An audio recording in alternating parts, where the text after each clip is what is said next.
You guys want to know how to stay cool out there on the road? You guys need some information on what type of equipment you need, Hotshot trucking? Well, let's talk about it.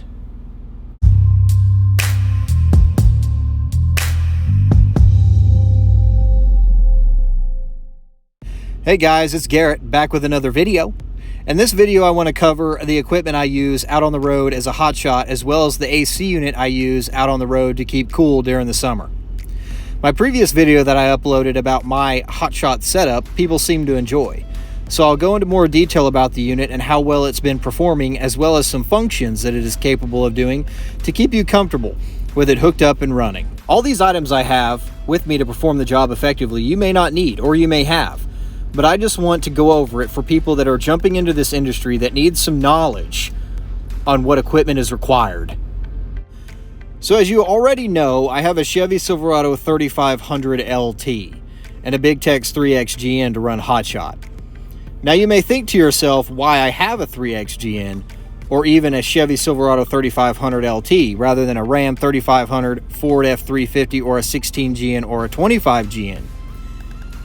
And I'll tell you why.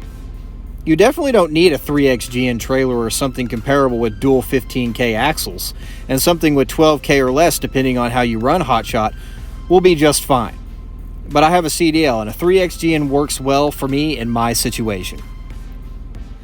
My 3XGN Big Tex trailer has 15K dual axles, 17.5 inch tires, 40 foot in length, mega ramps, 50K capacity landing gear, oil bath hubs, self-adjusting brakes, and a 14-inch I-beam frame. This trailer has a GVWR of 30,000 pounds, which makes it able to have 19,500 pounds loaded onto the deck. In my experiences with this trailer, I've had no issues. I've had it for about 2 years. I recently checked the brakes, and they look just as good as when I first bought it. When I was doing my research on other trailers and watching experiences with other trailers in the Big Tex lineup, I couldn't see myself buying anything else because of all the maintenance that goes into a lesser trailer. Now, the only maintenance that I have experienced with my trailer is the decking.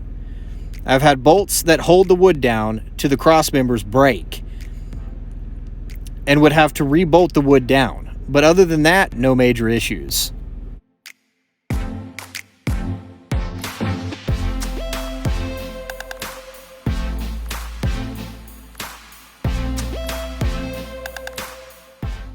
The truck I've chosen to run Hotshot is the Chevy 3500 LT. And the reason I chose this truck over the others is because I had a Ram 3500 Laramie Mega Cab for my first truck.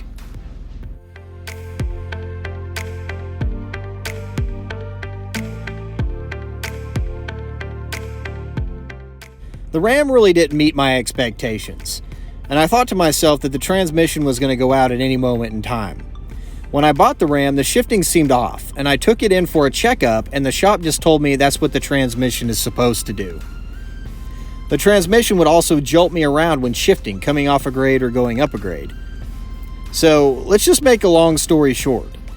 When I was looking around for a truck, I really had no other option in my area other than a Chevrolet.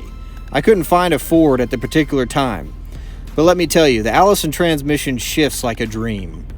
Right now I have 40K miles on my Chevy, with some minor issues being injector or electrical connectors. Yes, it's aggravating, but the shops I've taken it to replace it quickly, so I can't complain too much.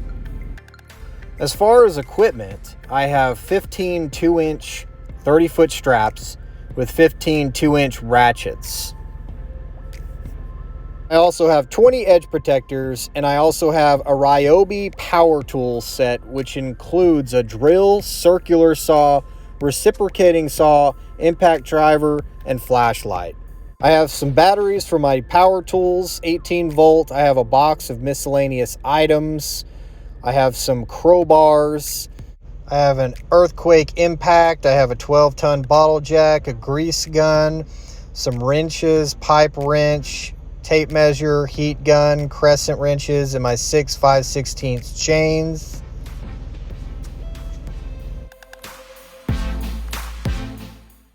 I got some long boards there strapped down to my trailer. I'm going to get up here and I'm going to show you inside my box how I have it mounted to the tongue of my trailer right quick. Move that over so you can see the bolts.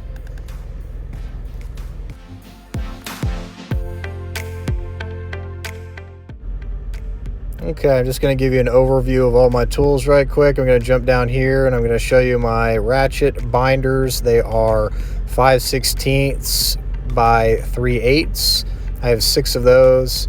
Also, I have 50 bungees, and I also have 4 5/16 ratchet binders.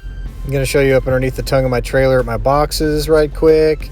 I have 2 20 by 27 8-foot drop tarps. I also have 2 20 by 27 6-foot drop tarps. Now let's talk about the AC unit and what it is capable of and some of the features and comfort that it provides. Okay, I just wanted to show you the unit hooked up and running, and the air temperature coming out from the device is 47 degrees Fahrenheit. And I also wanted to show you the settings on the front of the device, which is just fan mode. Then you have rocket mode, which is selected at the moment, which makes the unit work at full load. And then you have cool mode, which works at half load. And then you have night mode, which works at low load. And then you just have an LED selector there. Turn it on for you. And then it just turns on the LED there if you ever just decide to use that. So you can actually see the temperature a little bit better with the LED light on. It's 47 degrees coming out from the device. And I just wanted to show you how I have this device ran.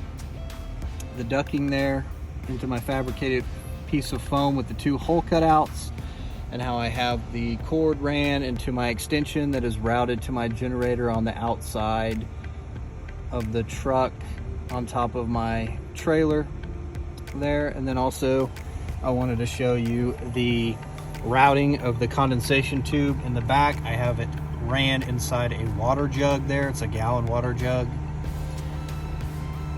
So that's how that works there.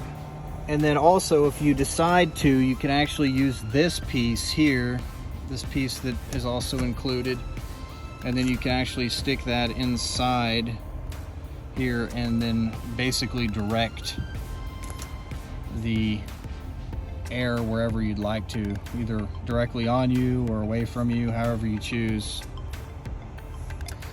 But that's how I have it set up here, and it seems to be working as intended. It keeps me very, very cold at night. It's definitely a perfect unit. Portable and compact, easily to move. It's really not that heavy. It's about 20 pounds or so. It's not really that heavy. Probably less, probably 15. But just want to give you a better view here. That's how it's connected. Alright guys, if you enjoyed the video, shoot me over a like, comment if you have any questions, and subscribe. It really helps out the channel. And I'll see you guys on the next one. Peace.